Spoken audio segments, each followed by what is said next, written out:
All right, it is 1:30, so we are going to get started. I'd like to welcome you all to today's webinar. Today's topic will be stormwater management, and we will be focusing on best management practices. Before we get started, I wanted to touch on the webinar controls that you see on your screen. At this moment, all attendees are in listen-only mode, so you're all muted at this time.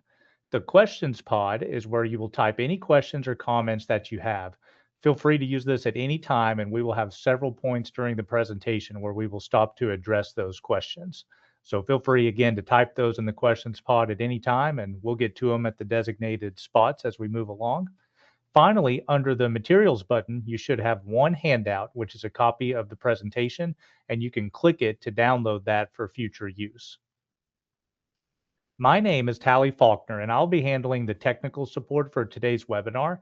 If you have any questions during the webinar, you can reach out to me either by using the questions pod. I'll definitely see any issues there on the questions pod, or you can also email me at arltap@uark.edu. And you see that email on the left side of your screen there in the red. The instructor for today's webinar is Stacy Williams. Dr. Williams is the director of the Center for Training Transportation Professionals and is also on the faculty of the Civil Engineering Department at the University of Arkansas. This webinar is sponsored by the Arkansas LTAP program, and Patrick Thomas with RDOT is the program manager within RDOT. Today's webinar will generate 2 hours of Road Scholar credit through the Arkansas LTAP program, and you will receive a certificate, which will probably be mailed to you by the end of next week. Keep in mind that you must attend the full webinar to receive a certificate. Finally, if you have a group attending with you today, please let us know who is attending with you so that we can make sure all attendees receive a certificate. To do that, please send an email with your list to arltap@uark.edu. And with that, I'll turn it over to Dr. Williams. All right, good afternoon, everyone. I know most of you were in the webinar last Thursday where that was kind of part one. We talked about regulations and documentation for stormwater management during construction projects. And today we'll be looking primarily at those best management practices. So what do you actually do during the construction project? I'm going to start out with a quick poll question. Let me get that launched for you so you can see it on your screen. And that is just to answer for your agency, who installs your BMPs? And BMPs are, it's best management practices. I don't really like that term because it doesn't tell you best management practices for what. This is specifically for stormwater, but it's those items that you put in place on the job site, like silt fence, ditch checks, sediment basins, all that kind of thing. Very good. I'm going to go ahead and end that. The overwhelming response is both. Sometimes you do that in-house, sometimes you have that contracted out.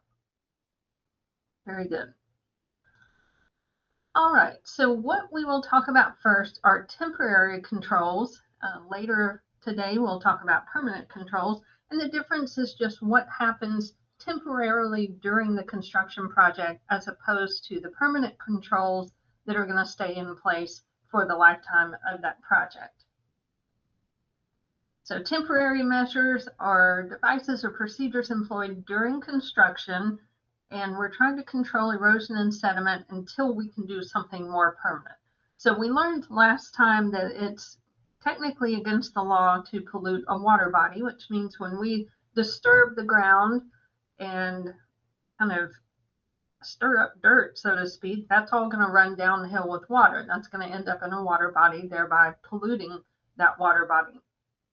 So anytime that we do construction and disturb the ground, essentially we run the risk of polluting a water body. So we have to do that within the confines of the permit, which really means that we're going to do the best we can to minimize the impacts of that. And you know, the perfect way to do all of this is just to prevent any of this problem from happening at all. So I will tell you that it is easier to prevent erosion than it is to control sediment. If we prevent erosion altogether, that means we couldn't do our jobs because we couldn't move any of the dirt. So that means this is really not an option. But we're still going to look at this concept of always looking at prevention first. If we have the option to do that, or there's a way we can at least partially do that, then that's what we're going to start with. Then we will look at controlling the sediment as a secondary measure. So looking at things like stabilizing the soil, limiting the amount of exposure, then retaining sediment on site, and managing our runoff. So the easiest thing to do is to preserve any existing vegetation. So on a project, we would disturb as little soil as possible, because we know that any vegetation that's in place has that root structure, and that holds those soil particles in place where they belong, which means they have not eroded. And remember, erosion from last time we said meant that those natural, the soil particles are moved from their, loosened or moved from their natural location. So we don't want to do that. So if we look very critically at our job site, look at that set of plans and look for areas maybe that no construction is going on, or maybe it's not going on quite yet. If we have a staged construction project, maybe we could delay part of that ground disturbance. We also need to think about the buffer zones. We talked last time about how we're not allowed to clear within 25 feet of the edge of a stream or water body. And if that water body is special in some way, either it's a 303D listed water body, or maybe it's got a special designation, then that's going to jump up to 50 feet. We can do a lot of things with scheduling, and that will help us maybe to not disturb everything all at once. And you know, if you think about your project, a lot of what we're doing, road departments are going to be working on very linear types of projects. So you have this long, narrow work area.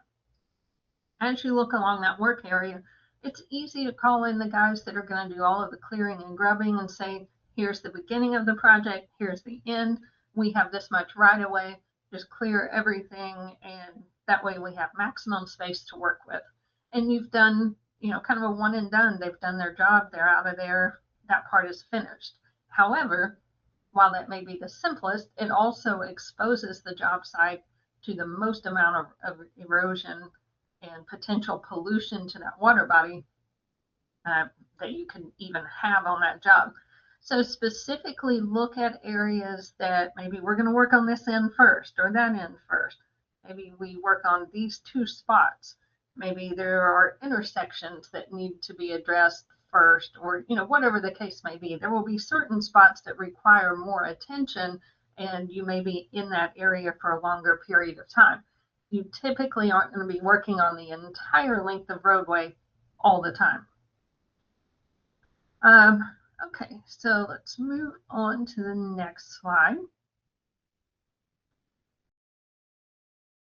If you do then disturb the ground, one of the things that we learned last time was that when you have slopes, those slopes are typically going to be unstable because water moves faster when it's on a steeper slope. So let's look at something like in the picture here. We've created a bit of a slope and it's all exposed. There's a huge potential for sediment to move and go away from the job site, following water's path downhill. We want to keep that in place as much as possible. Hopefully it's not going to rain, but if we had a heavy rainstorm, you could see where this would be an issue. One of the things that we can do is called tracking, or track walking, it's sometimes called. This is roughening the surface using your machinery that has tracks on it. So we're tracking up and down the slope. If you look in that area, you can see where those track marks are. You can see that the tracks have printed in little horizontal lines, so to speak. And it's also built stair steps. So if a droplet of water were at the top of that slope, it would have to slow down each time it hit one of those stair steps. So instead of it being just a smooth slope where water could run on down quickly, we've given it a little more texture, and that slows the water down, while at the same time, the weight of the machinery on that slope has helped press that soil into place a little bit. So we're slowing the water down, we're reducing the amount of erosion, and then the crevices where those track marks have been made can also trap sediment. At the same time it traps sediment, it can trap seed. If we are seeding that slope, you can see where that might enhance some of the seed growth, and a germination keeps it in place. And once it takes off and starts to grow, it can be much more stable than otherwise. What we don't want to see is tracking in the wrong direction. So to get those perpendicular crevices on the slope, you have to drive the tracked machinery up and down the slope. So if you were to tell one of your employees, hey, can you go track that slope for erosion and sediment control purposes, they take off. What's the quickest way to get that done? To drive back and forth across the slope. But what that does is essentially not only wrong and bad, it's worse than not doing anything, because you've actually built rills into the slope. So make sure that your employees who are told to do things like that are aware of how it works, what the purpose is, and that they know the correct direction is to drive up and down the slope, not side to side. And one other thing I would point out right here in this picture is that you can see all of those, the track marks and how that creates that channelization for water, but down toward the bottom of the slope, it looks a little more eroded, and that's pretty typical. At the top of the slope, it's just starting to have the effect of erosion. As you move down the slope, that water picks up more momentum, and it tends to do more damage near that lower segment. So we can see some a little bit more exacerbated areas of erosion. When you get to the bottom of the slope that also coincides with a ditch, you may have water running in multiple directions at the same time. The water coming down the slope, the water coming down the ditch, and those come together and create a little bit of turbulence, which makes even more erosion. One of the most popular BMPs, best management practices, is to use silt fence. Silt fence is a vertical barrier of filter fabric, and it's used to contain sediment and prevent it from moving past that barrier point. It's going to work best for overland sheet flow type situations, not so much for concentrated flow. It's just a fabric. It's not all that strong. And a lot of times we just see this to establish perimeter control. So if we outline the edges of our job with silt fence, we are magically protected from all erosion and sediment problems, or so it might seem. But we don't really need to put it everywhere. It does need to be where water flows toward the fence, which means it's going to be on the downhill side of any slopes. So we'll see this most appropriately. It is a lot of times at the edge of the job, but only needed on the downhill side. And we'll also see it at the toe of fill slopes, around drop inlets, or along any streams and wetlands. Now, for silt fence to work properly, water has to flow toward the fabric side of the fence. So it's a strip of fabric. It's attached to stakes, and those stakes are embedded in the ground. And you can see in the picture here, the maximum spacing between posts is about 6 to 8 feet. I believe RDOT uses 6 feet. Some agencies may go as much as 8, but really any more than that, you're going to have a lot of sagging or maybe leaning posts, or really just asking the fence to do more than it's capable of doing. It has to have that support structure. The fabric has to be buried into the soil. So it will go down into, be trenched in, and kind of make a J or maybe an L type shape where we put backfill over it to hold the tail of that fabric underground. That way we've got a complete barrier and sediment can't sneak underneath it. We also want to place silt fence along the contour of the land. That means a line of equal elevation. It's going to work best when it's like that, because equal elevation means pretty much the water will be spread out along the length of the fence, not concentrated at one low spot.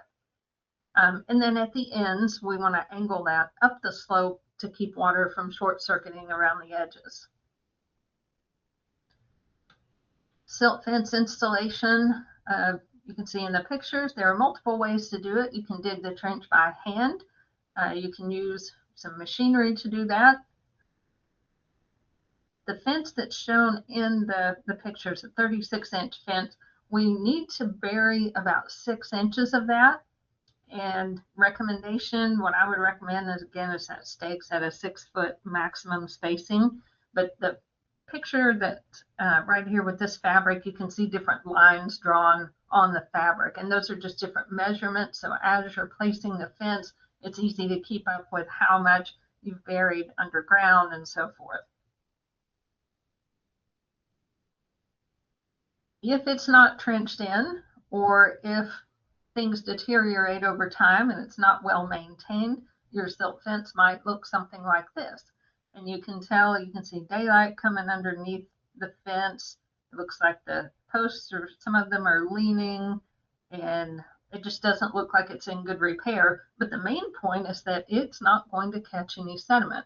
If you can see daylight there, that means water can run under the fence and it's going to take sediment with it.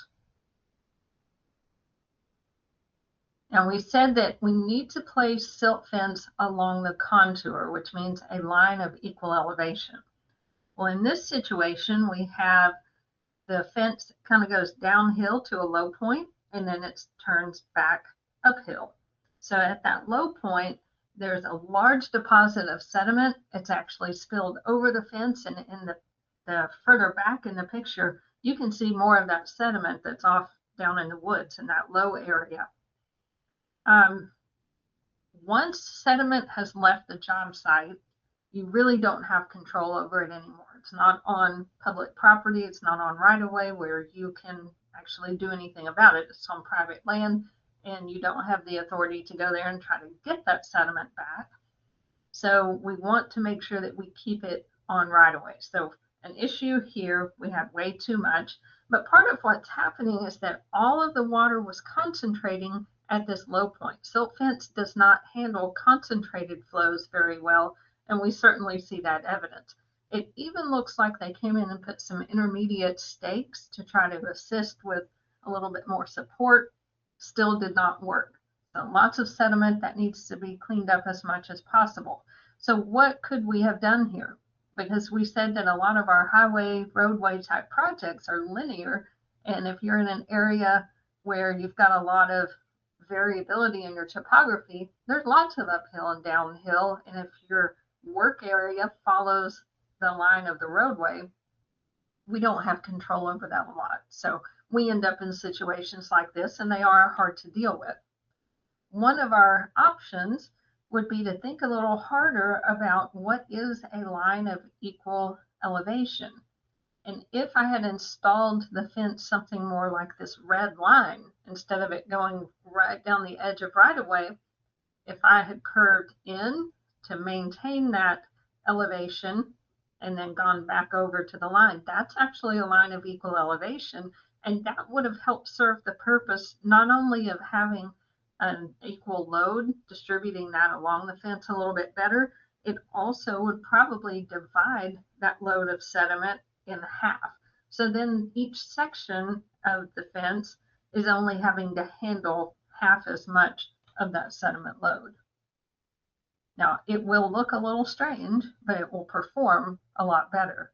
So this is an idea. It's not going to work all the time. Sometimes you have equipment in the way and it just isn't really feasible, but there are times that it will be feasible, and this is a tool in the toolbox that you can use to have another option.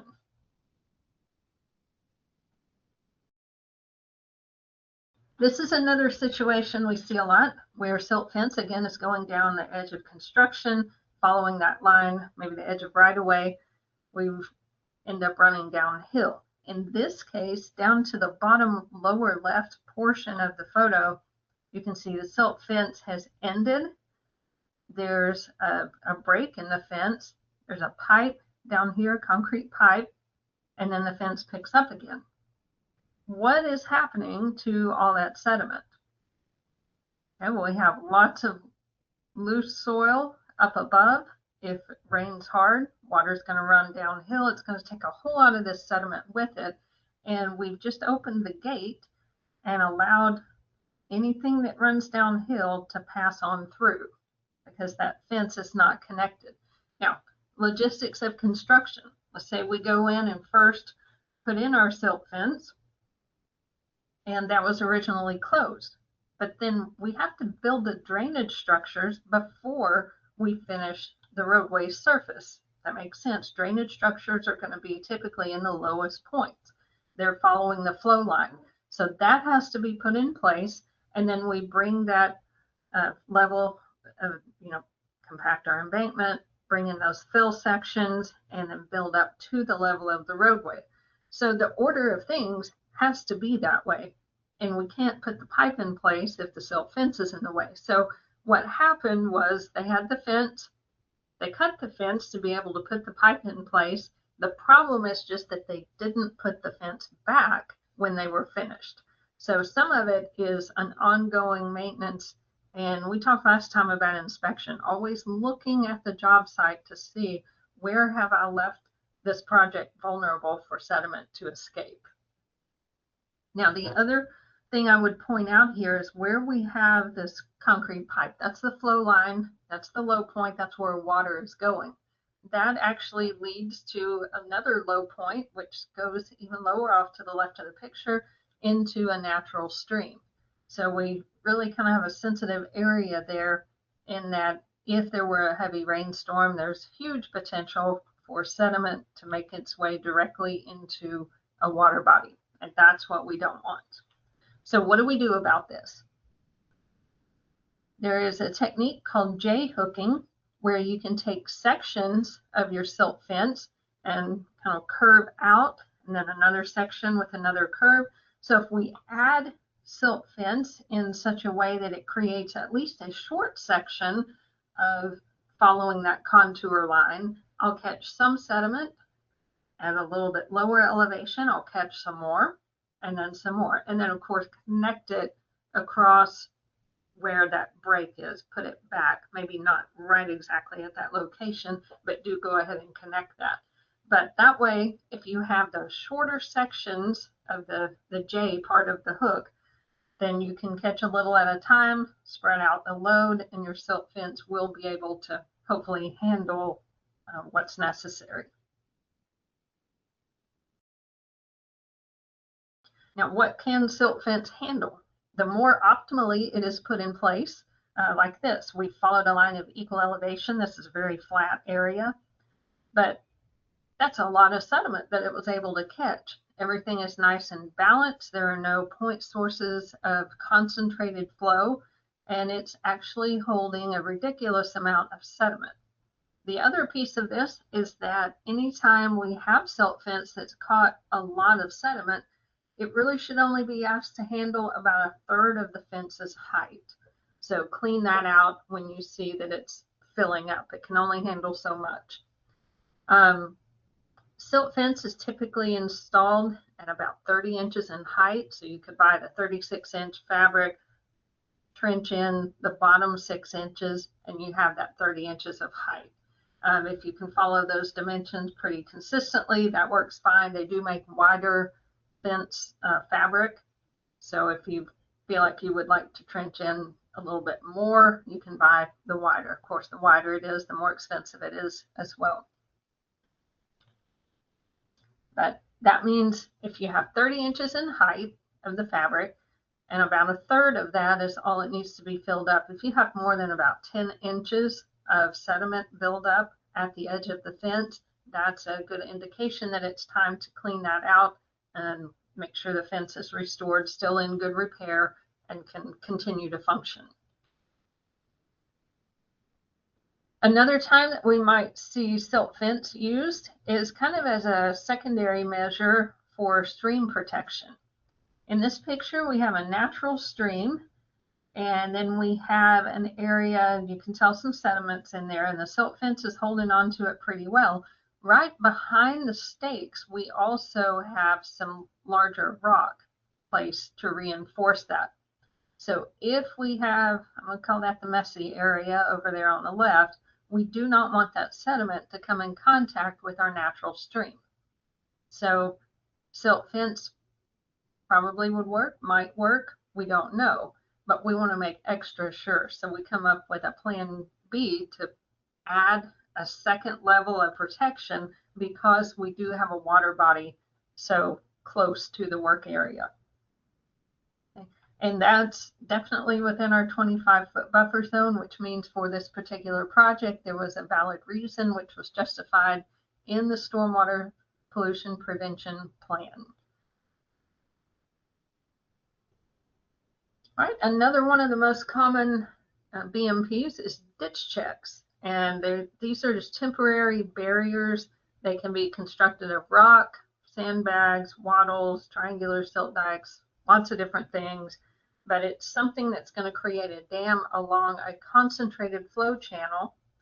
And so you might hear these called ditch checks, check dams, barrier.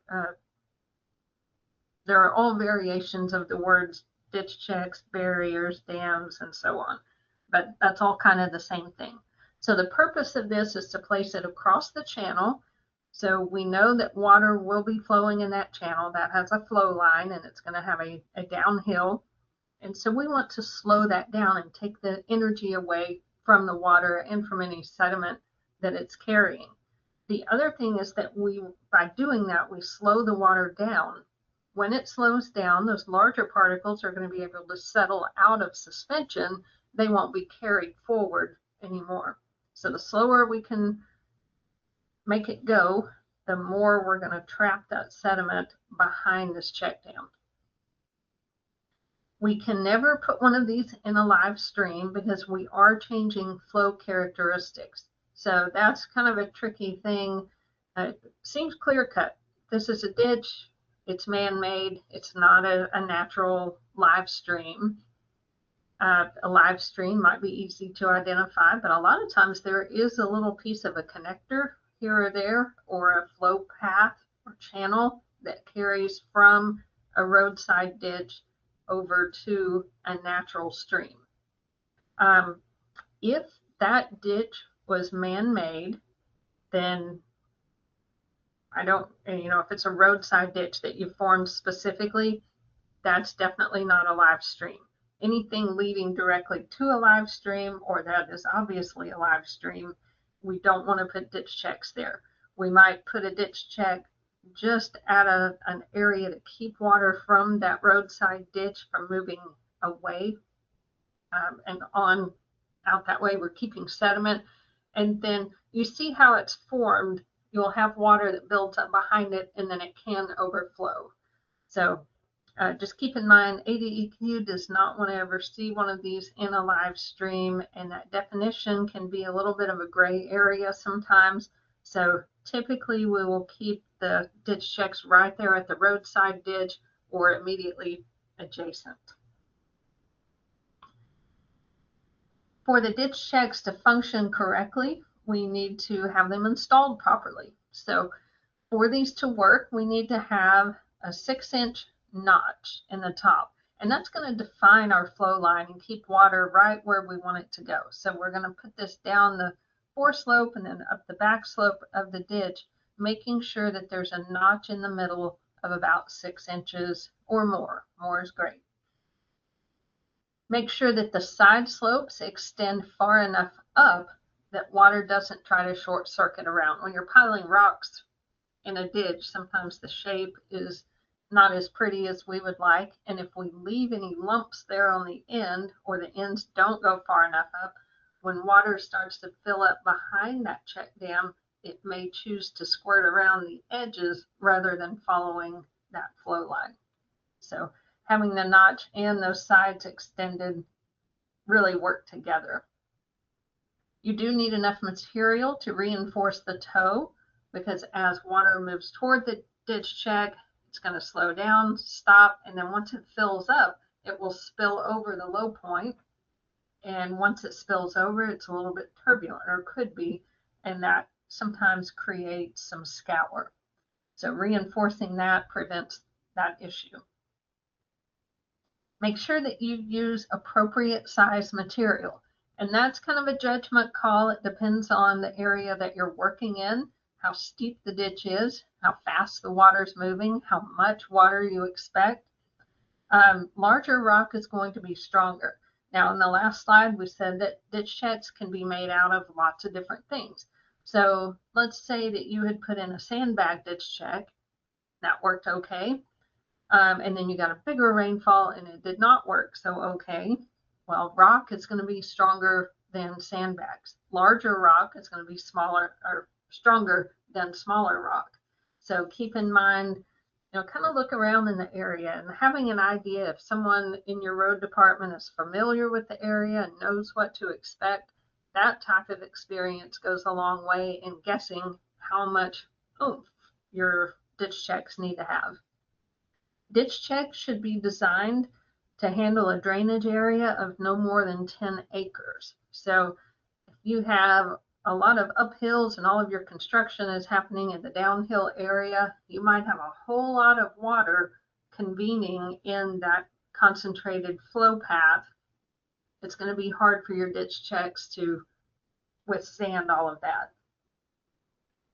So that would be a time that you would definitely want to go with something a little more stout.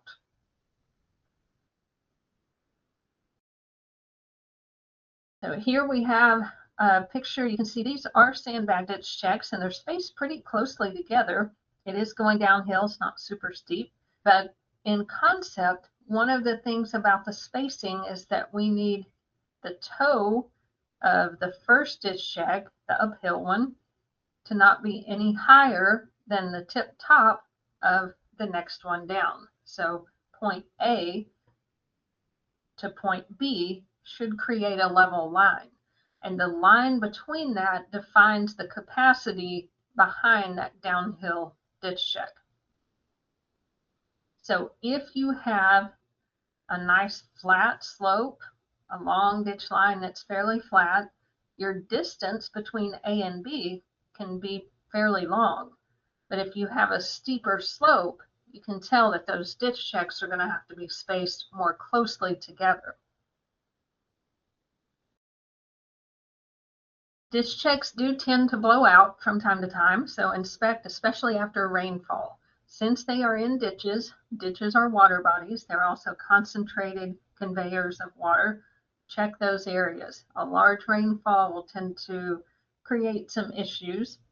And then when they do catch a lot of sediment, make sure and clean them out when they're half full.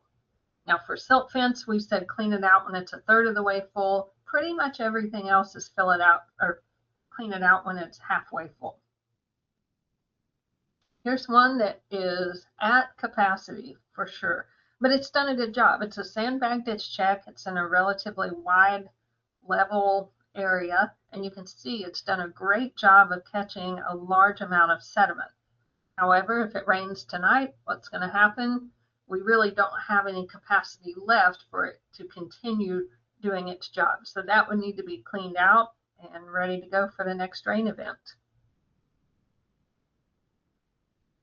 Wattles are a different type of material. This is a tube. You've probably seen these. It's netting that's filled with some type of fiber, organic material like coconut fiber, wood fiber, mulch, straw, something like that. It comes in different diameters. It can be 12-inch, 18, 20. There are a few others. And this is something that's going to be used to divert or block stormwater. So it can be used in function a lot like a silt fence or a ditch check or just something that's diverting water to a certain point. When we install these, we want to make sure that they stay in place. In the grand scheme of things, they're not that heavy, so they're not going to just stay in place magically on their own.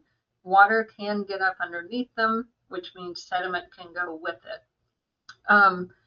To keep them in place, silt fence we trenched in the bottom. So we could use that same concept here. You can trench slightly, but the easiest way to hold these in place is to put stakes and kind of crisscross those where it makes what they call it the TP effect, where you've got one leaning one direction, one leaning the other, and that keeps it from being able to lift up vertically. Trenching it slightly just keeps it where you wanted it to be. Now in these pictures, we've got a number of different things. When these first started being widely used, a lot of them came with brackets, or you could use stakes, you could use rebar, something to just punch through them and hold them down. But that does not work as well as the TP with the stakes. Another thing to note about wattles is that they're pretty tasty. So if you are placing these in an area that's got cattle, they may not be there. I drove by a job site. This was a Friday afternoon when I got these pictures, and so we've got a guilty looking cow there. By Monday, the whole thing was gone. So keep in mind what else you're dealing with. Now, a similar device is called a filter sock, and it's kind of the same, not totally the same as wattles, but this is, again, a mesh tubing that's filled with compost or non-treated wood, and typical diameters range anywhere from 8 to 24 inches. But this one is going to be more of a filter, not so much a diverter. The wattles make water divert. Filters are exactly that. They're going to let water pass through, and that makes it good for areas where you have natural drainage that does need to go where it normally goes. We just don't want the sediment to go with it. So that material inside the casing will filter out the sediment and allow the water to keep going. So this is good protection for sensitive water bodies. They're pretty heavy when they get wet, so that's kind of nice that you don't have to do quite as much at trenching them in. They tend to stay in place a little bit better than the wattles. And they can be used in a number of applications: ditch checks, perimeter or stockpile protection, or inlet protection. Again, installing them, you see them sometimes punch through with a stake or rebar. These tend to kind of tear, so you might want to have a pack of zip ties handy. You can stitch them back up fairly easily, but when you're punching something through them to hold them in place, it does tend to tear them a little bit more. So the TP scenario that we looked at for wattles also works very well for filter socks, although you don't always have to have both cross members. Sometimes you can do occasionally one of those and then just something to hold it on the downhill side to keep it from moving. That tends to work fairly well. Again, whenever sediment fills up to half the height of the barrier, make sure you clean that out. Another item is triangular silt dikes. This is a lightweight triangular foam block, and then we wrap that in filter fabric. So these are reusable, they're fairly durable, and if they're stacked right, placed right, you can drive over them.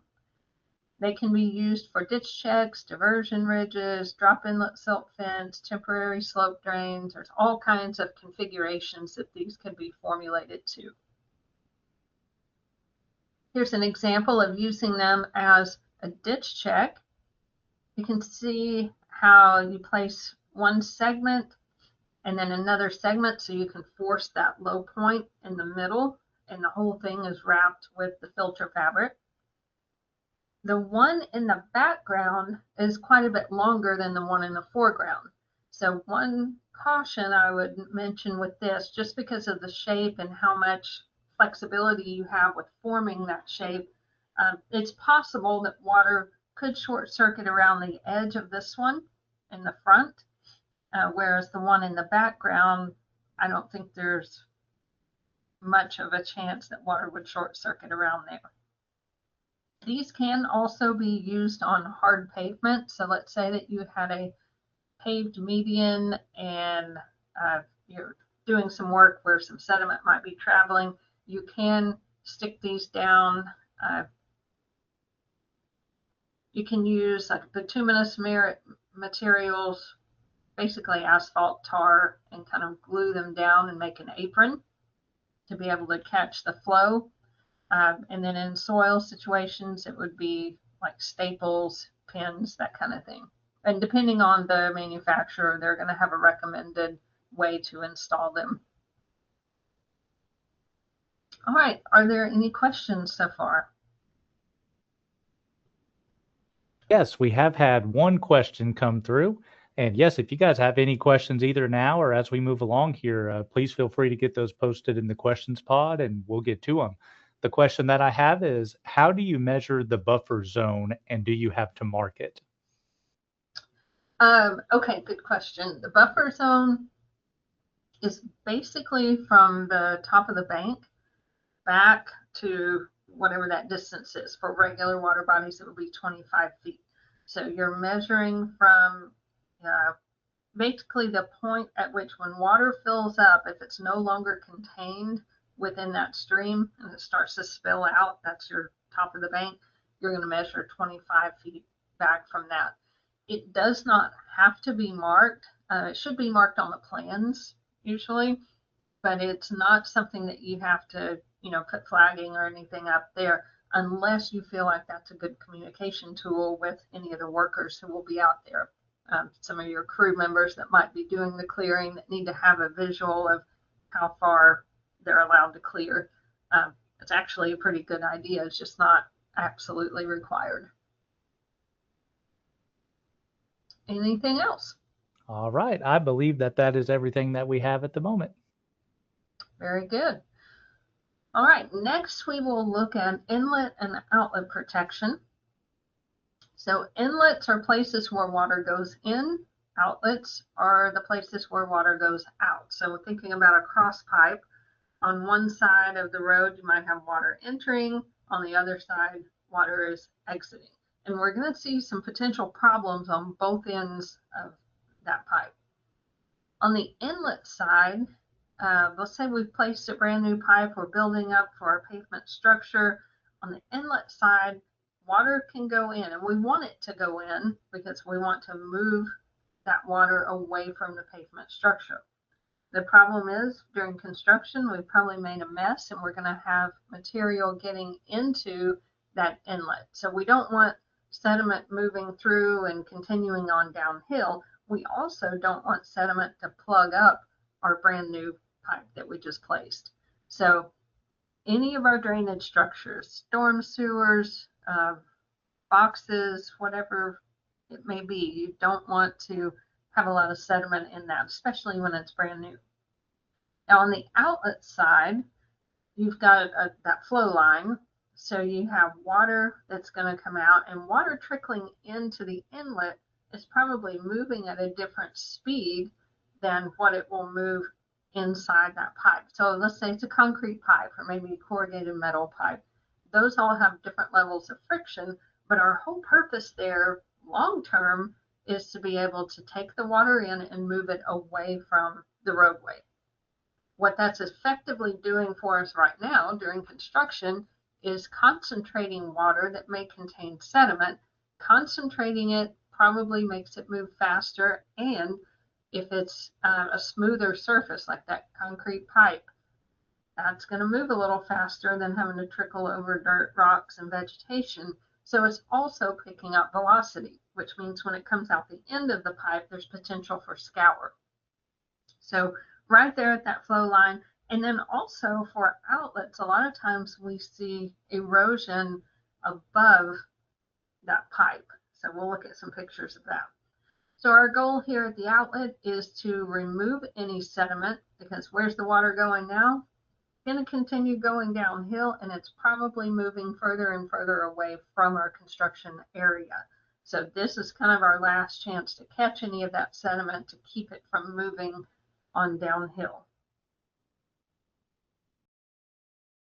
If we have drop inlets, silt fence, drop inlet silt fence is used quite a bit. And in this case, you can see that that inlet is, this one is particularly in the middle of a median. And so we've got a divided highway. The median has the low point, and that's obviously where that inlet has to be. That's how water is going to get to it. But that means during construction, it's very hard to keep stuff out of it because it's the low point. So we use 2x4s and basically build a box around it and then put silt fence fabric all around that box. Another way to protect an inlet is to use erosion eels. This is kind of like your wattles and your filter socks, but it's got a different makeup. It's a woven exterior, but the inside of it, the filtering part, is shredded rubber. So this is a lot heavier than your wattles or your filter socks, and for that reason, you usually don't have to trench them in so much. And then also, if they're used in a case like this for a drop inlet, they're not going to fall downhill because they're already downhill. So you could put a stake or two just to make sure it maintains its shape. But this is a very effective thing to do. Now, erosion eels are not the cheapest thing out there, but they are reusable. So let's say that you're working your way down a project, a highway project, and you finished in one area, you could pick these guys up and move them down to another drop inlet and protect that area while you're actively working in that portion. So they are kind of handy that way. So depending on the usage and how long you're going to use them, all that kind of thing, even though they're more expensive, might still be a really good option. And if you're not having to do a lot of trenching in and it's not difficult installation, it can definitely have its advantages. So that allows us to protect that inlet and move on. Years ago, when we thought about stormwater and erosion, sediment, everything was straw bales. If we could put straw bales in place, then we were pretty much done. Maybe straw bales and silt fence. But we've come a long way since that time, but this is just a reminder and a great visual example of how those straw bales are not really keeping sediment from going into that inlet. In fact, in the construction general permit, there is a statement that says straw bales are not recommended unless they are used in conjunction with another BMP.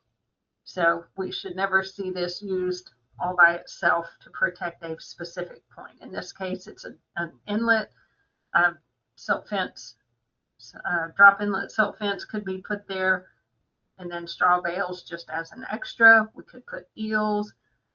In general, I would say I kind of have the feeling that if ADEQ specifically points out that straw bales are not good, I wouldn't really put them on my job just because it looks like, oh, look, they're using straw bales. I wonder what else they didn't do correctly. So just a word of caution with that. Other forms of inlet protection, you can see several here. We've got 4 different pictures.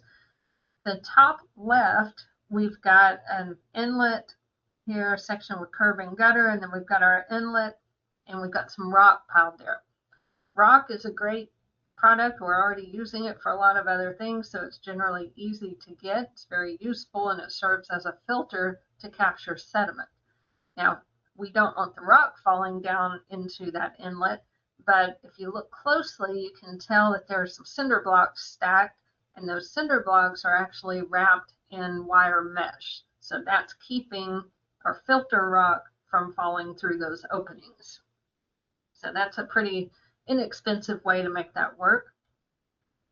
The bottom section, bottom left, in that picture, you see the green, that's a filter sock. And remember, filter allows water to pass through. That's very important in these type of situations. We don't want to completely block all of the water, because if it can't go into the inlet, it's going to go out into the roadway. Then we've got a safety issue for the traveling public. So this is a good use for that. And it doesn't take up a lot of space. It stays over on the edge. The picture at the top right shows using sandbags to do a similar type of thing. So we're protecting the inlet, and the sandbags are going to serve as the filter. So that's going to essentially dam up the water just enough for the sediment to settle out and collect around the edges of the sandbags, while runoff can still go through in a filtered manner.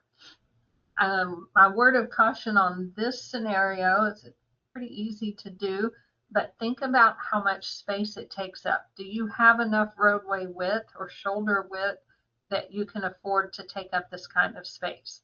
If you have traffic closed off to this lane, great, not a problem. But if you've got kind of a narrow pathway to work with, think about not just the space that the sandbags take up.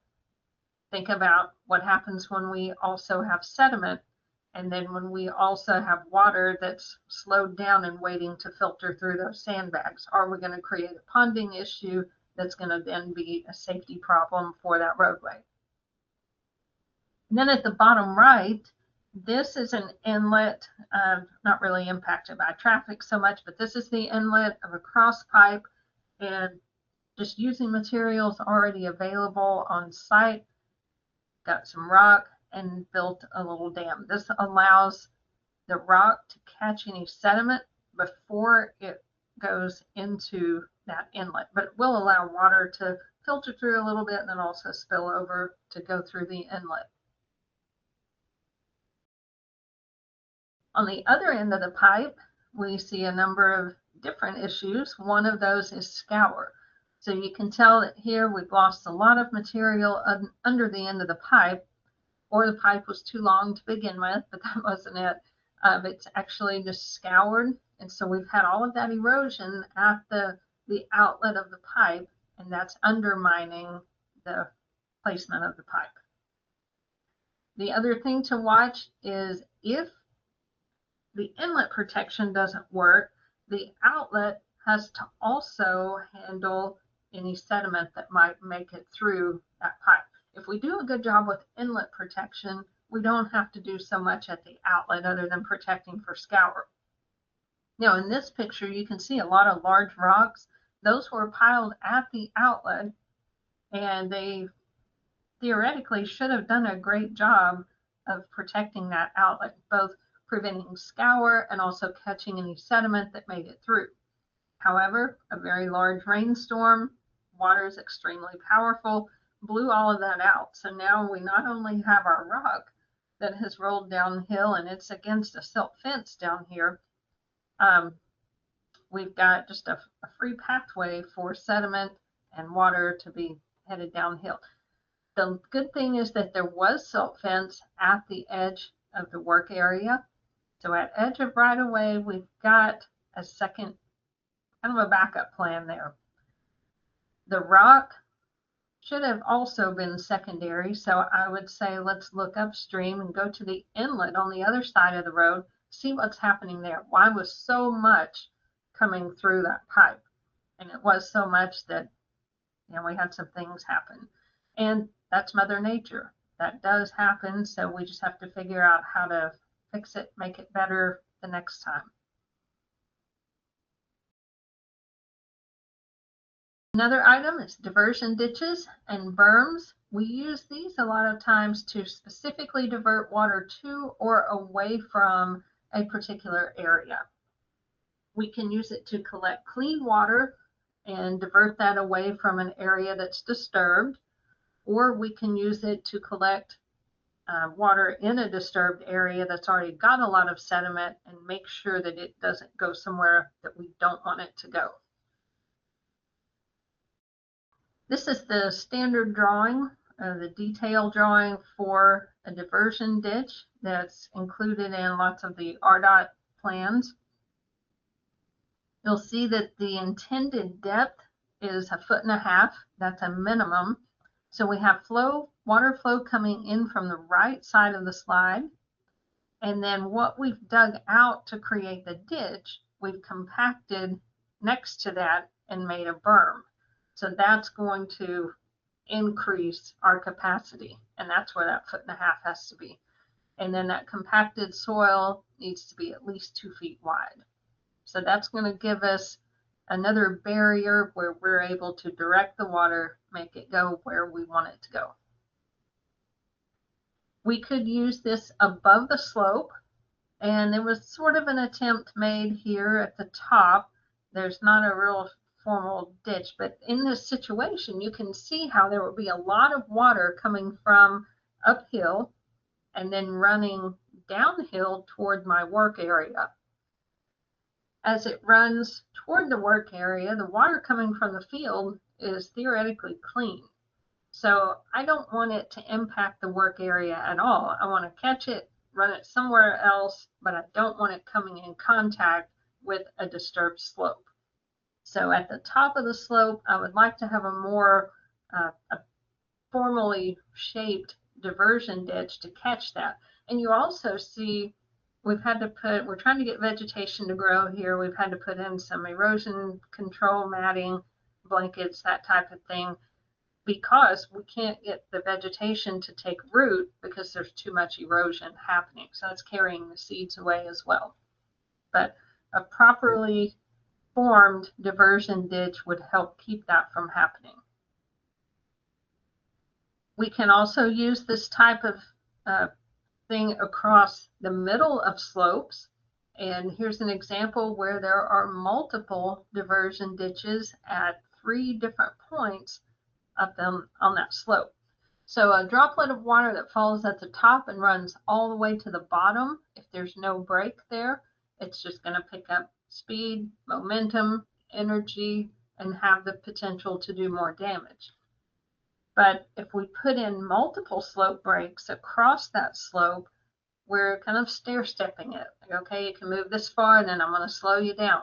And then you can move again. I'll slow you down. Some of the water will actually move horizontally across the slope because that's downhill. But it's a much gentler slope that we can deal with a little better than just straight top to bottom. So those slope breaks give the water a chance to slow down, sediment can settle out, and then the water can eventually move on. We might also see a diversion ditch at the bottom of a slope. So in this case, we might have a slope that has had some erosion, we've got a lot of sediment, and we're trying to contain that. So this one also not real pretty, but the concept is there that we don't want it going elsewhere. So we physically capture that runoff that has the sediment and we're directing it into a sediment basin. Another example of that, and this one's kind of done with perimeter control, but same kind of thing. We've got a lot of area that's experiencing erosion. We're trying to capture the sediment. So we built a diversion ditch to divert that water directly into a sediment basin. And then you can see on the silt fence here on the right side of the photo, there's evidence that silt has been up, that sediment's been a little bit higher up on the silt fence than we would like to have seen.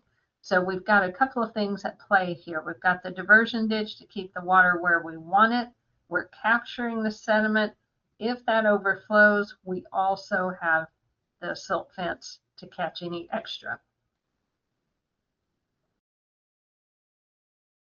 Slope drains can be used in conjunction with diversion ditches, and this happens a lot when we have a diversion ditch at the top of the slope.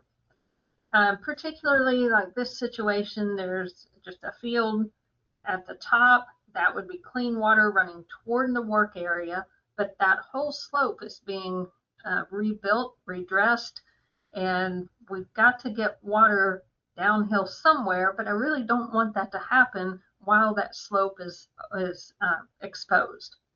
So what if I put it in a container, move it from top to bottom, but I don't let those water droplets erode that exposed area, get the water down to the bottom, then it can move on.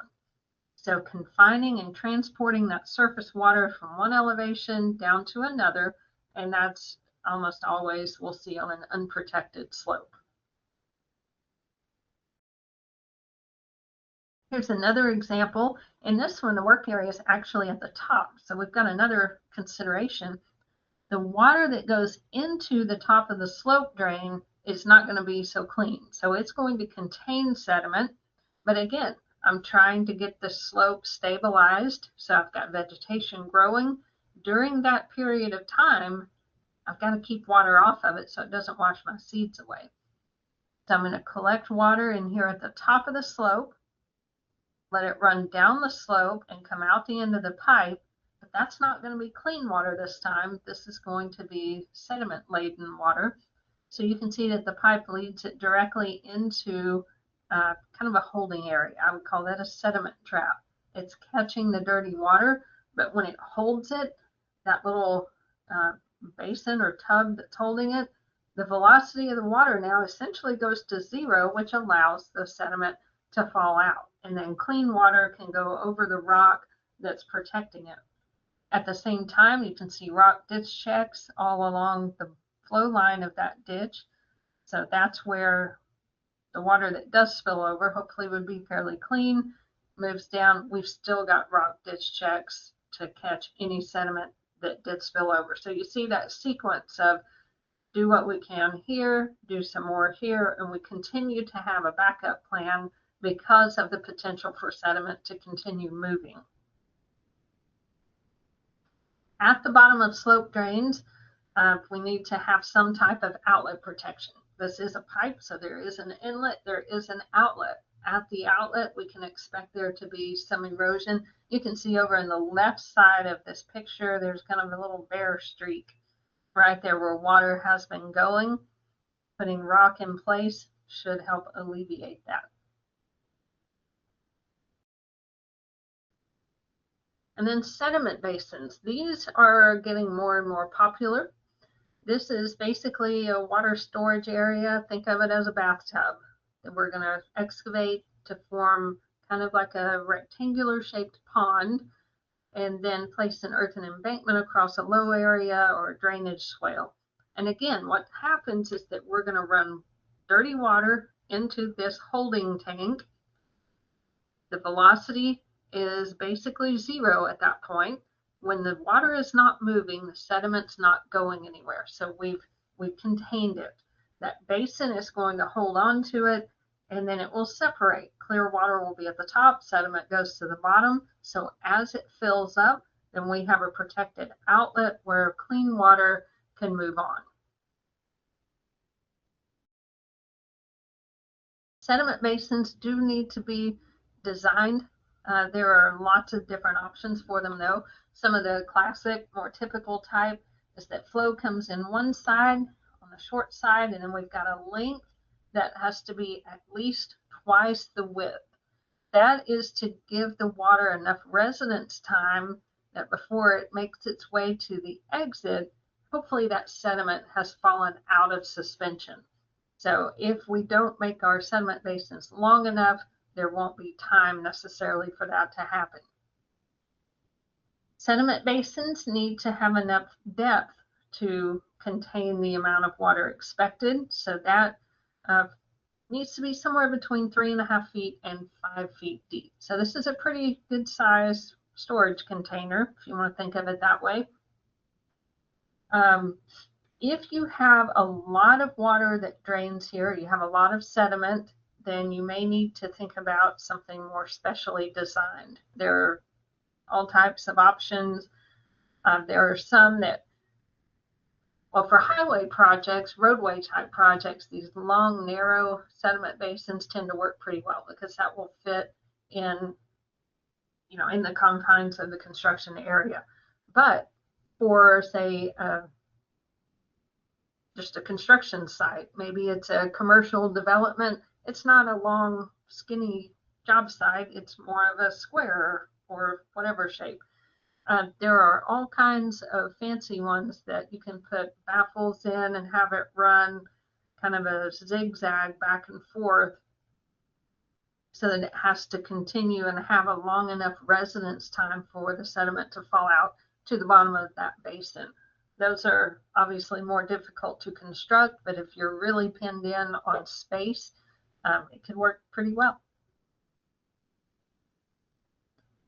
Sediment basins work well at the outlet of a ditch, at the end of a drainage structure, but remember that this does need to be concentrated flow. So we can't just stick one wherever is convenient. It has to be at a location where we're diverting or directing water into it. So a lot of times we'll have a length of ditch and then we have a sediment basin there because that's where the water is going to go. If sediment gets loose from a certain point on the project, It's going to go downhill. Where is downhill? Where does it make sense that we already have that water collected and concentrated that we can catch it all? So think through that. And, I laughed last time about how I told you water runs downhill. Well, duh, we all know that. But now we're thinking about it very critically is where should this sediment basin go? What actually makes sense? When I look at it on a piece of paper, it might seem that, hey, this is a great spot. This won't be in the way of things. I can still get all the construction done. But if you don't have a way to get the water to it, it's not going to function. Now, we are also not allowed to put sediment basins in live streams. That changes the flow characteristics and can really upset the coordination of habitats of certain species and all that kind of thing. So make sure that we're not disrupting nature. This is something that's going to be within the construction area around those constructed roadside ditches and such. The other thing to think about with sediment basins is safety. We're building a 3.5 to 5 foot deep tub. So a small child that gets curious or thinks it looks like a swimming pool, it is definitely enough water potentially for someone to drown. People get curious. They want to see what's going on. And there have been stories of people who go and walk to the edge of the sediment basin just looking. The edge of it crumbles, they fall in. So if it's near, say, a school or residential area, playground, what have you, it's a good idea, like the picture on the left, go ahead and put some construction fencing around that just to delineate it, maybe keep people out of it. The other thing is, you see there's a lot of vegetation growing there. So your construction equipment, if the sediment basin is hidden, it could be a little bit dangerous for your workers as well. So make sure it's well marked. Now, if you don't have enough space to put a formal sediment basin in, you might be able to make use of a sediment trap, which is the same concept. We're going to dig out a space where we have more volume for water to go. This picture is actually showing it's kind of a combination between sediment traps and ditch checks. So what happened was we had way too much flow. We couldn't contain it all. Ditch checks kept blowing out. So to give that ditch check more capacity, we dug out a spot behind that and put a sediment trap so that we could really trap the sediment in that place. But when there was a heavy rainfall, water could continue to move forward. And so putting those in series gives us multiple opportunities to capture that sediment before it leaves the work area. Now, in a roadside ditch, this is going to be a tough sell because you're going to specifically build those slopes to match, the cross section for the pavement structure. So you don't want to just dig random holes. But in a situation where you do have the opportunity to do that, it's a very effective solution. It does trap a lot of sediment. One of the common misconceptions is around silt fence, particularly when it's used as inlet protection. So here we have a drop inlet silt fence, not constructed quite like what we saw in the standard drawing or the diagram, the photo. This is just some T-posts stuck in there. The good news is that it looks like it's working pretty well. Do you see any sediment getting into the inlet? Not so much.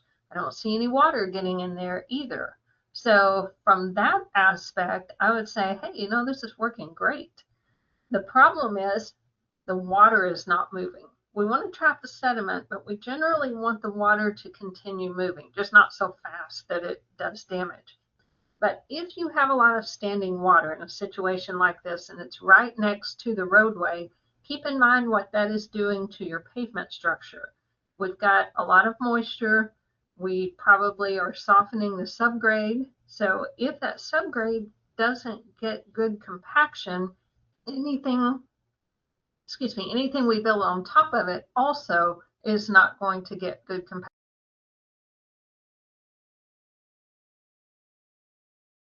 So if you have a situation like this, you want to make sure and dewater, pump that out and get it cleaned out, or do something a little different. Use some filter stocks there, something that will let water pass on through and use the drainage structure. Just don't let the sediment go. But just because we're not letting sediment go doesn't mean that overall this is a good situation for the roadway. Now, sometimes we're doing work close to streams, or we might need to cross a stream. I think building box culverts, and we need to access both sides of that stream to get the project built. When we are accessing that, we're in those construction vehicles, and those vehicles do not need to drive through the stream. We're not allowed to do that, but we can build a temporary stream crossing. The overall goal is to keep the natural stream moving at its natural rate. So you can see these cross pipes that are placed. The pipes there should allow the normal flow pattern to continue. We don't want to constrict it too much. And then you'll see rock, and we're basically just building a teeny tiny bridge, if you want to think of it that way. But the rock is going to be the support structure for the vehicle. We also need some filter fabric in there so that we're not letting sediment get directly into that water body, but effectively separating the sources of contamination from the water body while keeping that water body moving at its normal pace. Sometimes we see something like this, not optimal. It's pretty obvious that vehicles have been going through a water body. It's not a whole lot of water, so it's not a big deal, right? But this is a water body, and when we drive through that, we're creating erosion. We're allowing sediment to contaminate that water body, and this is something that ADEQ is not going to like at all. So we don't want to see that. And the worst thing is that when we have these paths, it's hard to hide it. So it's pretty obvious that that's what's happened. There have been cases where project is going on, and then on the weekends, some folks are out on four-wheelers and they drive through there, and it looks like the construction vehicles did it, and they actually didn't. So some construction fencing to block off your work area might be in order in that case. Also, when we're dealing with streams, again, we're trying to separate as much as we can any source of contamination from that natural stream. So another option would be a stream diversion. So working that close to it's kind of a problem. So it would be really nice if we could just push the stream over long enough to get our project done and then put it back. Everybody's happy and we keep from contaminating the stream. That was the intention here. And the important part I wanted you to see was how they used the concrete barrier wall sections with filter fabric over it. I don't think anyone took a picture before it got blown out. There was an enormous rainstorm, blew it all out. But the idea was really good, to use these concrete barrier wall sections, push the stream out of the way, and be able to get in there and do some work. Unfortunately, Mother Nature was a little bit stronger. Another option that's also considered a stream diversion, but it's not actually moving the stream, is to encase that stream. So this really has the same concept as a slope drain. We're going to take clean water from one point, enclose it inside a pipe, and let that water flow through, and then let it loose somewhere else that's over in a clean space. In this example, the pipe's not quite long enough. It's dumping it out right here in the work area. You see some rock that's placed as kind of a filter there, but I think it should have gone a little further. So same concept. We are keeping the dirty water separated from the clean water, and natural stream water is considered clean even if it doesn't look like it. We don't want to contaminate that. So had this pipe come on a little bit further and gotten past the work area, that would have been great.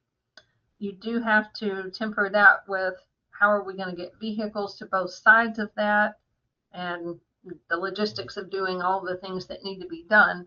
But it's a great idea. The other thing about this is that that pipe is temporary, so you can pick it up, take it somewhere else, and use it on another project later. So it's a one-time cost, multiple time use. What we don't want to see is something like this. This is obviously an old picture, which is good. We don't want to see anything like this now. But putting something in here like damming up, this is a natural stream. We can't do that. We also don't want to dump sediment directly into a water body. So a lot of things are going wrong right here. So this is a picture of don't do that. Another time that we might create some potential sediment that could get into a water body is when our construction vehicles are going in and out of the job site. They're going through those muddy areas and tracking that, who knows where, but those tires have the grip and all kinds of mud gets caught up in that. And then when we drive out onto the public roadway, it leaves a big mess. And people will call and complain about that. That can generate a really quick inspection visit from ADEQ. We don't want that. So we have to have an approved, a stabilized construction entrance and exit, with the exit being really where we put our emphasis. So we're trying to limit the offsite tracking anywhere that we have construction traffic moving to the public roadway. So the way to build that, or a way, is to have at least a 50-foot length. We want to have at least 12 foot in width, but if we have a lot of vehicles, we might need room enough for trucks to go out and in at the same time. So I would go 20 to 24. We're going to have accommodations for big trucks turning. That means we're going to have to consider that radius as they approach the public roadway, and then match that existing grade. We want to use large enough stone that we're going to create vibrations, and we're trying to knock the mud out of the tires before they get to the paved roadway. So 50-foot length is usually long enough, but if you have some of those really large construction vehicles with the big tires, you may need something longer than that. The intention is for the tire to be able to make 4 rotations before it hits the public roadway. And then again, we're going to want filter cloth below the aggregate, just like we saw on that temporary stream crossing. Now, the size of the stone, in general, the larger the stone, the more jarring effect it will have and knock more of the mud out of the tires. But also consider that up around the 3, 4, 5, 6 inch stone, if that gets stuck between dual tires, like on a dump truck, and then when the truck gets up to about 40 miles an hour on the main road, and if something was stuck between the tires and flings out at a windshield, a 6-inch rock at your windshield is not a good thing. So the other end of the spectrum would be something around the 2-inch, maybe 3-inch, and that wasn't quite enough to really get the mud out of the tires. So I think generally what's accepted is something around 3-inch, 3.5-inch stone. There are other options. It's called shaker plates or exit grids, and a lot of contractors keep these on hand. Again, it's one of those things you can move to the job site as needed. So you buy it once and you can use it lots of places. So this is one where it's a metal plate with these fins that stick up so that when the truck drives across it, it's very jarring, very abrasive, and hopefully knocks the mud out of the tires while also catching that sediment. This is another style. This is a track out control mat. So again, we're giving it a lot of texture to try to knock the dirt and sediment out of the tires before that vehicle leaves the work area. If that doesn't work, if you've got a real sticky clay type of soil, you may need to set up a truck wash station. Washing is okay. If you've got a big commercial project, and usually it's a big project with a lot of money, they do have truck washing stations. So here on the left picture, it's a whole little thing, kind of like going to the car wash. You drive up on the rack and then it sprays up the undercarriage. the little side things fold up and spray the sides of the tires. It's up under, it's all around. It does a great job, but those are expensive. So for our public agency projects, we don't typically see anything like that. We're more on the scale at the bottom right, where you got a guy with a pressure washer that's going to hit those tires as the truck is driving out. So the more we can get out of the tires, the better. And then also, if you're washing, remember that sediment is in water now, and it does need to be contained. Concrete waste is another consideration. There's a lot of different types of concrete waste, but most of it we think is just that leftover stuff that needs to be dumped out of the truck after we've used what we need. So any of that surplus concrete, but also the wash water from cleaning out the truck. We also have to include concrete grinding water, anything that's a result of saw cutting, pouring, grooving, all of that's bad. And the reason for that is that the cement and the water have a chemical reaction. That hydration process is creating a very high pH material. So until it cures and all of that reaction is complete, we've got a very high pH material, which is considered hazardous. And then think about demolition. If we're taking out concrete, there's a lot of that dust and there's silica in that. That is also considered hazardous. So concrete's kind of bad in many forms until it's completely set up. And if we break it up like in chunks, like an aggregate without a lot of dust, that's when it's not considered hazardous. So when we have concrete waste on a project, we need to get rid of it. And we don't always have control over the concrete truck drivers. Maybe they are just hired to come in and bring a load of concrete. But they should know that we're not allowed to just dump this stuff, when they're washing out the truck. You can't just dump it on the ground. You need to have an approved washout area, and that is something that should be marked on the plans in your SWIP documents.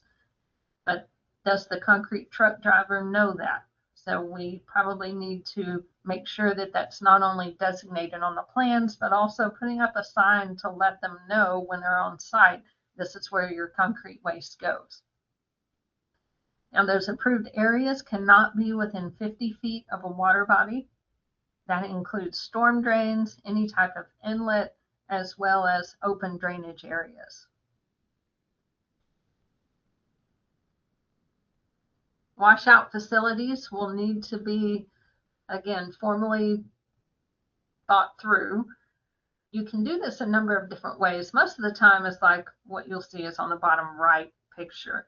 We've got a washout pit that's been dug, so the excess from the digging has been piled on the edges to create a berm, and then anything can be deposited there. The picture at the top right, it's the same thing, but they've added an impermeable liner to make sure that we don't have too much of that leaching into the soil in that area. And that's going to be kind of dictated area by area. Dust control is another one that we need to think about. We talked about different types of erosion last week, and most of them dealt with water in some form or fashion, but there was also wind erosion. When we have dry, dusty conditions, we need to think about the dust control. The easiest thing to do to control that is moisture.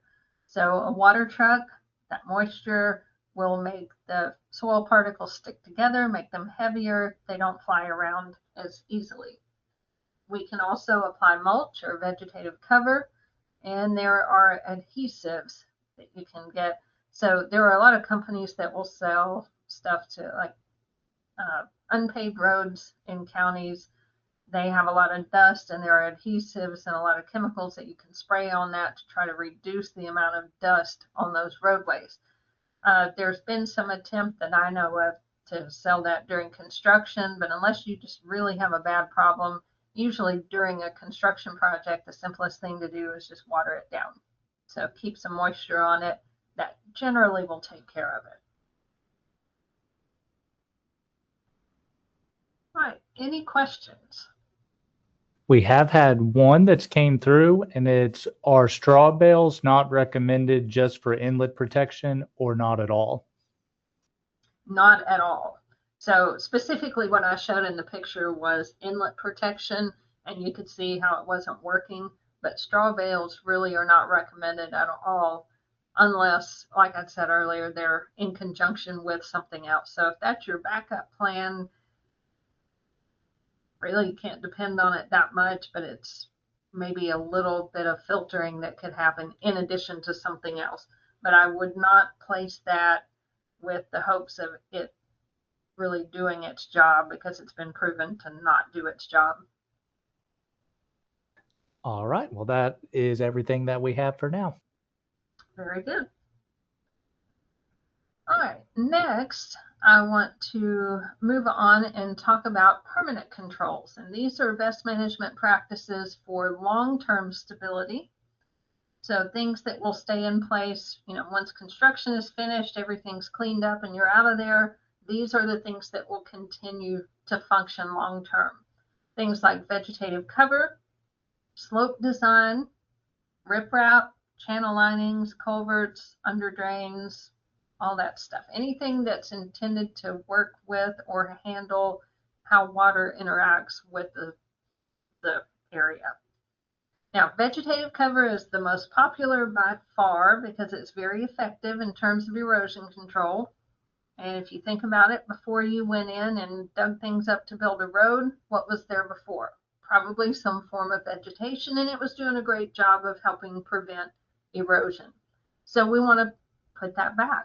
Anywhere that is still going to be not covered by a pavement or some type of hard surface, we want to have something in place that's going to keep the soil from eroding.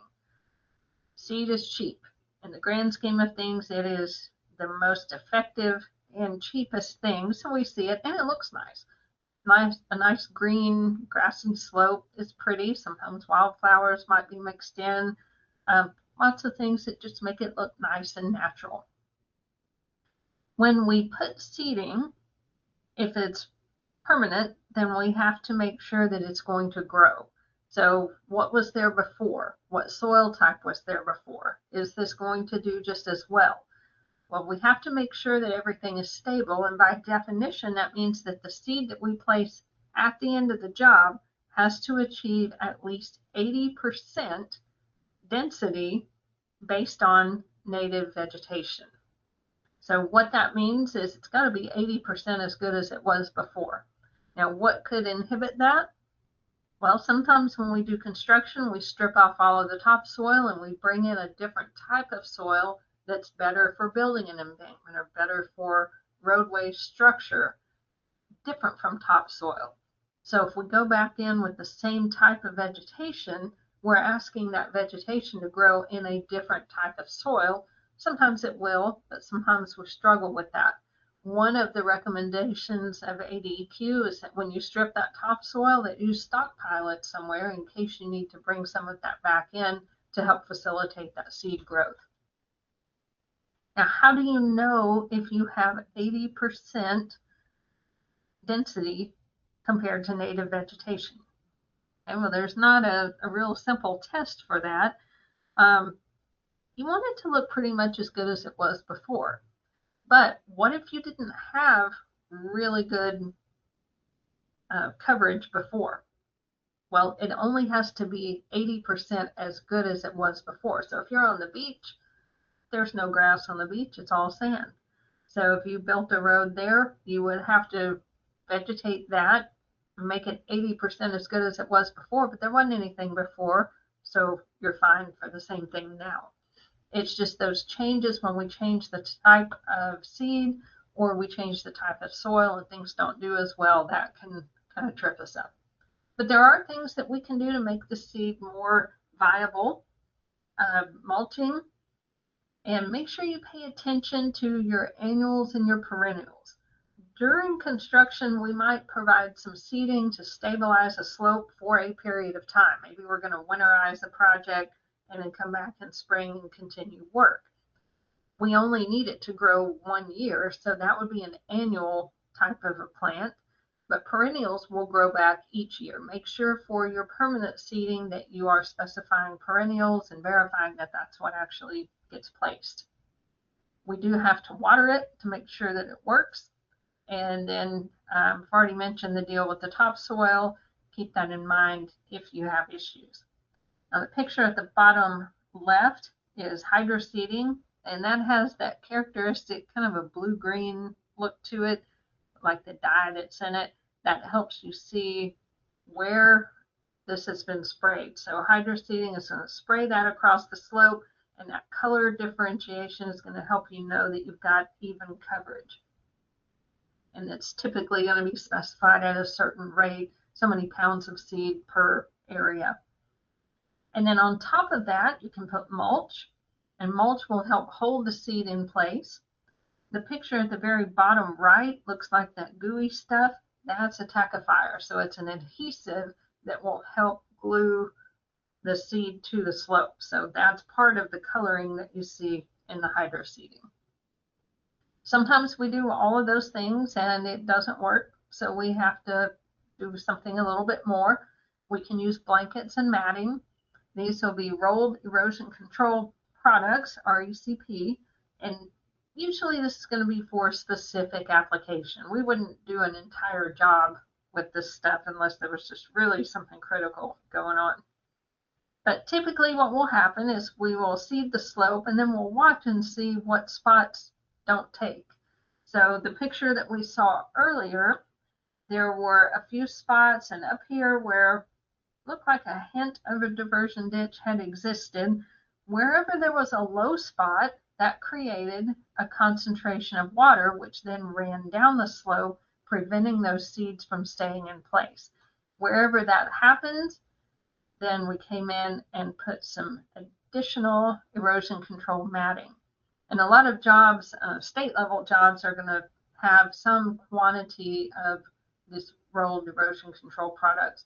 The RECP will be specified, X amount as needed at the end of the job. And that's just kind of that extra that you can specify to take care of whatever erosion issues show up on those slopes. Around the picture on the right, around a bridge or heading down into an area that's close to a water body, you might want to be a little bit more on top of that and not wait for seeds to grow. You want to make sure that you're preventing erosion all the time. So in this case, you can see these strips of matting were placed, and those were placed vertically down the slope, and that's almost always the case. It's going to perform better, stay in place better. I would caution you to make sure you go down the slope as far as possible.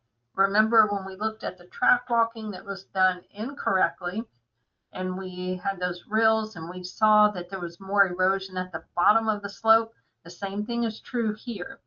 And in general, until the seed starts to grow through this matting, this is pretty slick. So water is going to move quickly. It's going to pick up a lot of speed and energy, run down the slope, and then tend to erode right here in the ditch area, which is also intersecting with ditch water that might flow in a different direction, or the water body that's flowing in that other direction. So you can see a good kind of a cross section of the different stages of seed growth. The sections on the right side of this picture, there's not a lot coming through the matting yet, but over closer to the bridge, you can see quite a bit of vegetation has come through. So the idea is that we place the matting that allows the seed to stay in place. The seed comes through, and then you don't see the matting anymore. It kind of disappears. Some of it's supposed to biodegrade. Some of it does, some of it doesn't. Some of it gets caught up in mower blades and that kind of thing. Some other types, they're not all green or black. You might see all different types. The picture on the left, you see all the different color polka dots. Looks a little bit Christmassy. We've got white dots, we have red dots, we got green dots. That is different installation methods. Like how often does it have to be tacked in place, depending on the slope, how steep that slope is. So the steeper it is, the more tacks you need to hold it in place. If it's on a flatter slope, maybe not as many. So different types of instructions for how to install that based on the topography. Some other types of matting, again, if it gets kind of wadded up, there's also some netting that sometimes will trip up small animals. They'll get tangled up in it. That's not a good thing to have happen, so pay attention to that. And then the bottom right picture, I just thought was really cool. They're putting this erosion control matting on a pretty much vertical slope, and they're rappelling to get it installed. So I don't know how that turned out. I just thought it was the coolest thing, so I added the picture. Now, sometimes our vegetation does not work well, and we have to do something that's got a little more strength. May not be as aesthetically pleasing, but riprap is great. It's got a lot of structure to it. It holds a lot of weight, so it's able to keep the slope in place, keep erosion from happening, and it works. So if your vegetation is not working, that is an option. You could also use gabions. Gabions are just wire baskets of rocks that get stacked up, and a lot of times that will be used in an area where it kind of blends in with nature. Use natural rock and it matches everything else around it, and you kind of don't even notice it. But if you look closely, you see the terraced effect of this. You've got a bottom layer, a next layer, and each one of those is stair-stepped back. So that's going to help slow water running down that slope and help keep it from eroding anything in that area. Grouted riprap is another technique that can be used, and this is handy. I mean, it's not widespread use, but in those particular situations where you need something a little bit stronger, you can see we've got a double pipe, large amount of flow expected here. Both of those pipes are quite sizable. And then we see a channel running perpendicular down here. So when you have a big rainfall, what was happening was, even though the slope was riprapped, it was really blowing that out. So to keep that riprap in place, but also provide the texture that helps take the energy out of the water, they used grouted riprap. Another possible solution for slopes is called benching. And this is where you just sort of notch in a little bench. Interceptor swale is another version of that. And what we see here is that we have a rock-lined channel where we're able to take water from uphill that might go all the way down the slope very quickly, but instead we're going to intercept that partway down and then have it follow a different channel that's got a more gentle slope. That protects the steepest part of the slope that's down here closer to the ditch. Sometimes when we're dealing with slopes, it's not just vegetation that we have an issue with. Sometimes the slope itself is not stable enough. And what typically happens on a slope failure is that we have a bowl-shaped failure plane. So it's sort of a circular pattern where at the top, the ground will shift down, and it follows that circular pattern, which pushes that soil out at the bottom. So here in the yellow oval, this picture on the left, you can see it looks like the ground is torn. That is a characteristic sign that we've got a pooch of soil somewhere down at the bottom. So it's bulged out, and that means that entire slope has actually failed. The solution that we did on this job was to go in and cut out the entire area of the failure and just replace it with riprap. Other things that you'll see in terms of permanent erosion control, this is very common, is channel linings. Channel linings in this case is ditch paving. So we've got a concrete section that's going to protect the flow line of the ditch. Anytime we've got that embankment that's meeting up with the ditch, that's a large potential concentration of water. That means we're going to have erosion problems. I do not want the bottom of that ditch to erode over time. So let's put something in the bottom that's going to line it or protect it. Ditch paving works well. You can use rock, you can use lots of things. But in this case, ditch paving is going to really speed up the water. So you see the little holes here.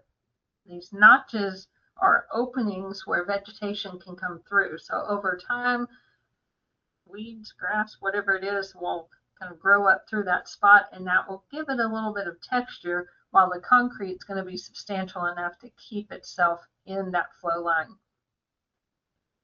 Now above that, we have 2 strips of that erosion control matting, and notice that in this case, they are actually running horizontal rather than vertical. Most of the time it's you should be installing that in a vertical strip.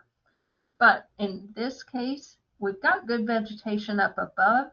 This is just really to reinforce that lower portion that might be more prone to erosion. And with just a couple of strips, then it's okay for that to go horizontally. You notice there's a gap at the bottom of the erosion control matting between that and the ditch paving. And RDOT uses this scenario quite a bit, where they have a couple of strips of matting, and that leads to solid sod that will be placed in that gap. It has a little bit more substantial ability to withstand erosion, and then concrete next to that. So it's kind of a series of all different things that kind of step up in different levels of ability to prevent the erosion. Here's another example close to a city street, and this is just using rock in the flow line. When you have that long-term erosion in the flow line, it tends to wear that away, and then it erodes further and further up the slope. This works well just to provide that extra lining. One caution on this type of a scenario is that if you can see it's been freshly mowed, you can see the little stripes. Be careful if you're close to the street that you're not flinging rocks up at traffic. And then riprap. This is another thing. We've seen it on our slopes, but when you get to the point of something that's very near a water body, this is a bridge that's going over a river, a lot of times we're going to see riprap specified as something to help keep that slope stable at the abutment of the bridge. Well, that's great long term, but even during construction, that's really helpful. So what we're going to use for long-term permanent situation after construction, you see the picture on the right, all of that riprap piled under the bridge. We can also take advantage of that during construction. And so a lot of times what we'll do is put riprap and then silt fence, another section of riprap, and then at the end of the project, we're able to pull out the silt fence and put maybe some extra riprap if needed, but that's going to serve the same purpose during and after construction. So that one I really like because it's a good long-term solution. It works all the time. It's still there, saves time and effort. Culverts are also, that's their whole purpose, is to convey water, get it away, separate it from the roadway, and keep it moving without creating erosion. So we'll see that in the form of pipe culverts, box culverts. We do need to consider the outlet elevation. These are typically going to be considered individually, specifically for a certain site. So those will be designed as they need to be. Keep in mind that when you place them during construction, the most important location is that we get the elevation of the outlet of that pipe correct. We want the outlet to match natural ground as much as possible. If that's where water was before, we want our pipe to match that so that we're not making it go too fast, making it go too slow. If we don't get the elevations, inlet and outlet are both important, but the outlet, if it's built too high, we're going to have a little drop spillway that's going to create scour at the outlet. If it's too far down, we're going to create a ponding effect. So we need to make sure that the outlet runs water out exactly at that intended flow line.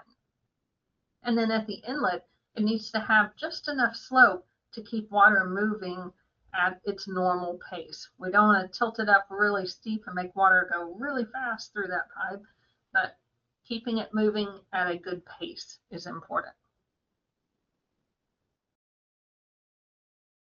And then at the outlet of any type of structure, consider this pipe.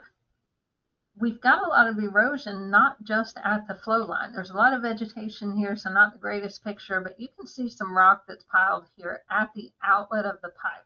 And we talked about that. When water comes out the pipe, it's moving quickly, usually a lower friction than what it would see naturally. So it's really picked up speed. It's got a lot of energy. So if we protect that flow line, that's great. But then I mentioned there's also the potential for erosion above the pipe. And we see this a lot, and it kind of makes a V shape.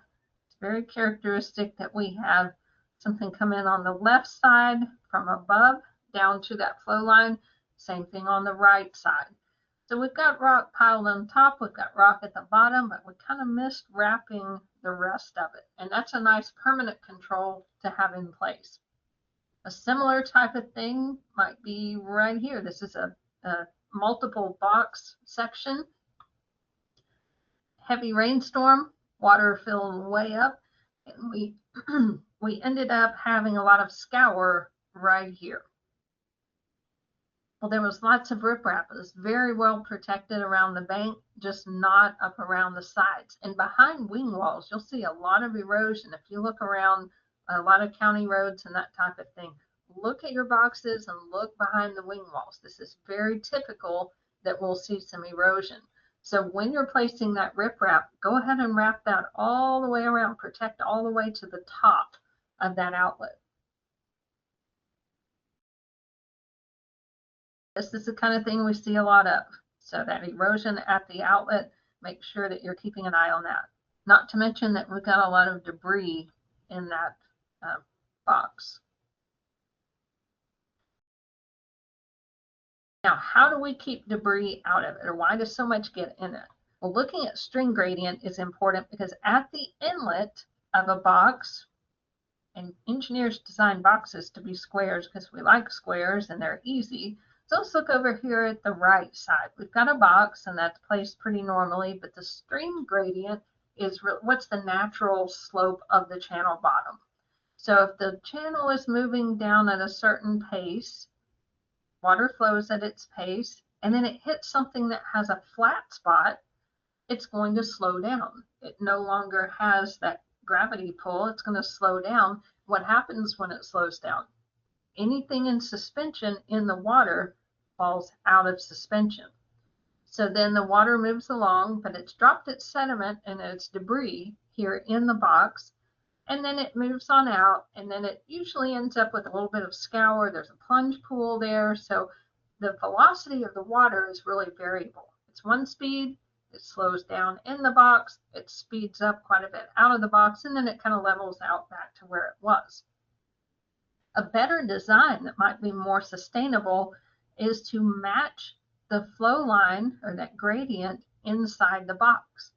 So if you could put something that would match that gradient, that means the water is not going to change speed.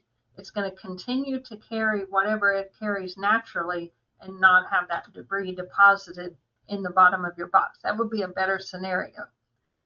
Along those lines, it's bottomless culverts, and that's an intentional way to prevent changes in the speed of the water. I know some of these have been built in this area, mostly really good reviews, but you do have to make sure that you build your footings down below the level of scour. So it's not just putting half of a pipe here and piling rock in there. You do need to dig down and put a concrete footer under each side. But these can be very successful, and they have worked very, very well. It maintains that natural flow pattern, and it makes the waterway really feel like it doesn't notice that anything else is going on. So you're not changing anything, you're not fighting with Mother Nature. Stream bank stabilization is another topic. Sometimes this is really peripheral to what we do in roadway construction, unless you have a roadway that's very close to a stream, and that tends to happen. Well, over time, streams will tend to erode on the outer edge of a turn. So along this outer edge, you can see where the rock has been placed. That's where erosion wanted to happen. And then all of the finer particles were deposited on the inside of the turn in the channel.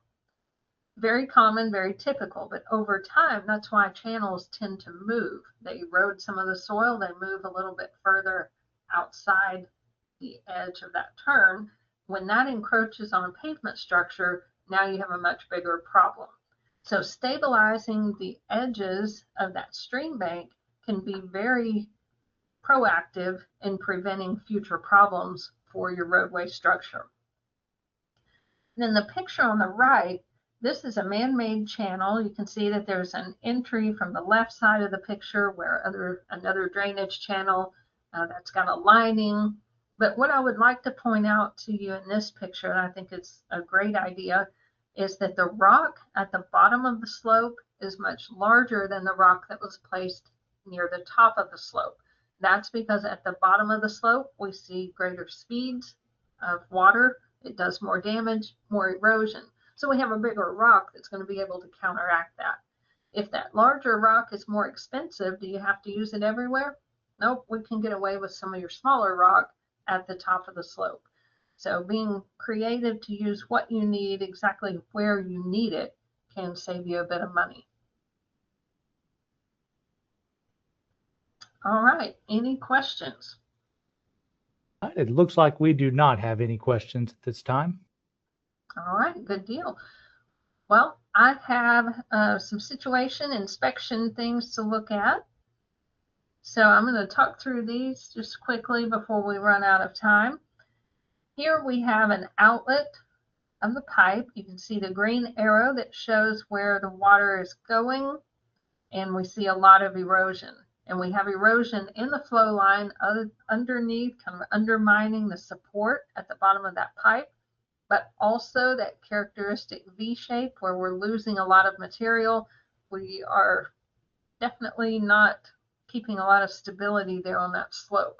So that is a situation where we would definitely want to do something. Now, probably everything that was shown in the plans was already done.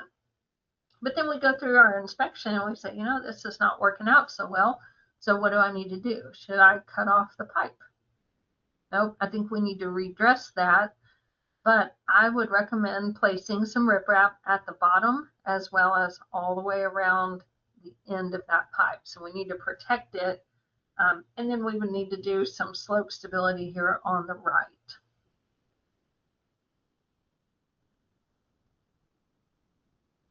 All right, here's an example of a ditch check.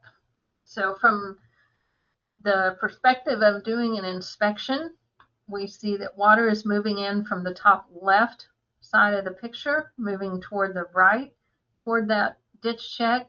And the thing that's missing here is that we don't have a 6-inch notch. It's just pretty much straight across. So where is water going to go?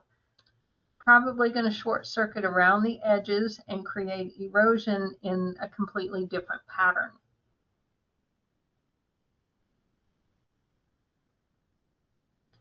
Here's another situation, and this is something that ADEQ would pick up on very quickly. We do not have the correct type of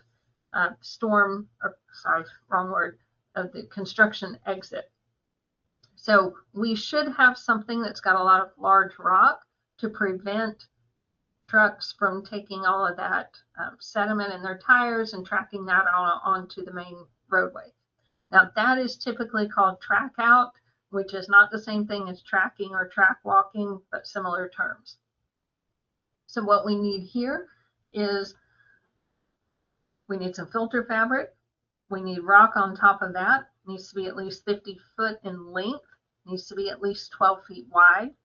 And then the other thing I would point out, this was sort of mentioned on that other slide where we looked at the construction exits, but think about the slope and where is water going to go?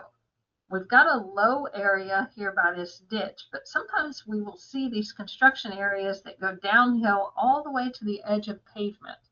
And that's not going to help keep sediment off of the pavement very well. So we do need to have a kind of keep this downhill little area just off the edge of the pavement and then go back uphill to the pavement. That will help keep that sediment from running onto the roadway and help keep it from getting tracked down the road. And this is a situation where it doesn't look like we've had any rain in quite some time. So you can imagine how dirty that would be if we got a big rainstorm. And then if this material were clay, clay materials can be very slick when they get wet. So if you get a lot of that material out on the main roadway, that's going to be a little bit of an issue just in terms of safety.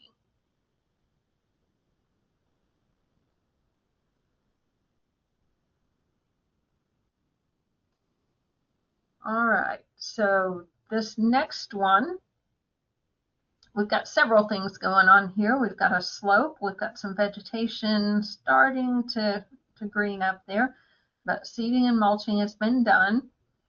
And one of the things that I see that looks a little squirrely is the silt fence. Not necessarily a bad thing for it to not be completely straight, but we do have a lot of leaning posts, some stakes that look like they've been knocked over, and the fence is down. So during your inspection, you would definitely want to note that that was looking like that and that it needs to be repaired. The other issue is, what are we protecting? So we've got this water body. The ditch down here is considered to be a water body. We can also see that water is moving into the inlet here by the wing wall that's visible.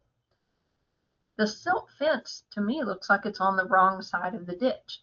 Now earlier, maybe they were addressing the slope, the back slope, and maybe that was the exposed area. So that would be the appropriate place to put the silt fence. We would want to catch the water that's running down that toward the ditch, toward the roadway. However, that looks to be fairly well established in terms of vegetation. Now the more exposed area is over next to the roadway. So I would want my silt fence to actually catch sediment there before it goes into the ditch, because once it's in the ditch, it's being carried toward that box. And we do see a ditch check made out of some sandbags that might slow that down. But overall, we've got an issue there. We also have a little channel coming in from the right side of the picture that's hitting right at the end of the silt fence, and you can see some erosion there. So I would want to see something else placed there. Silt fence is not really equipped to handle a point source concentrated load. However, we might shorten that fence just a little, turn it uphill, and then place another ditch check there. So those are just some things to think about and things that I wanted to point out. Let's see, we're just about out of time. So I think I will skip the knowledge check questions and take any final questions that you have. All right, I believe that is everything questions-wise. All right, very good. Well, thank you so much for your time today. Again, the whole goal of all of this is to protect water bodies. So hopefully this has given you some tools to think through where water is going, why we might use one type of BMP over another to first prevent erosion. And if we can't prevent the erosion, then we're going to try to control the sediment. So when you close out of the webinar, you will see an evaluation form pop up. I would appreciate any input that you have, and I will see you next time. Have a great afternoon.